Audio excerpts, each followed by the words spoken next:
Velkommen til Guide.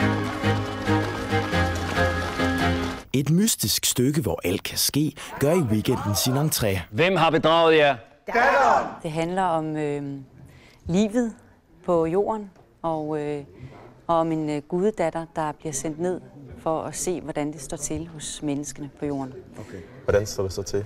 Ja, hun må konstatere, at det står ikke så godt til. Guddatteren hvirvles ind i et univers, hvor tiden ikke eksisterer og alt er muligt, og hvor det er vanskeligt at skille virkelighed fra drøm. For mig er kål modbydelig. Hvorfor sagde du ikke det? Det lyder som et lidt tungt stykke, er det det? Måske når man læser den, men det er også poetisk. Det er fuld af liv og også underfundige figurer, der kommer ind hister her, og der er faktisk meget liv i det. Det bliver vores ulykke. Elskede, jeg dør i denne luft, i dette rum. Stykket henvender sig til alle grupper af mennesker, undtagen en. Børn, må vi nok sige. Det er nok for abstrakt til børn. Det er abstrakt i sin udformning, og jeg tror, børn vil måske kede sig lidt i det univers.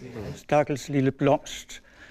Uden lys, uden luft. Et drømmespil har premiere på entréscenen i Aarhus på fredag og går en uge frem.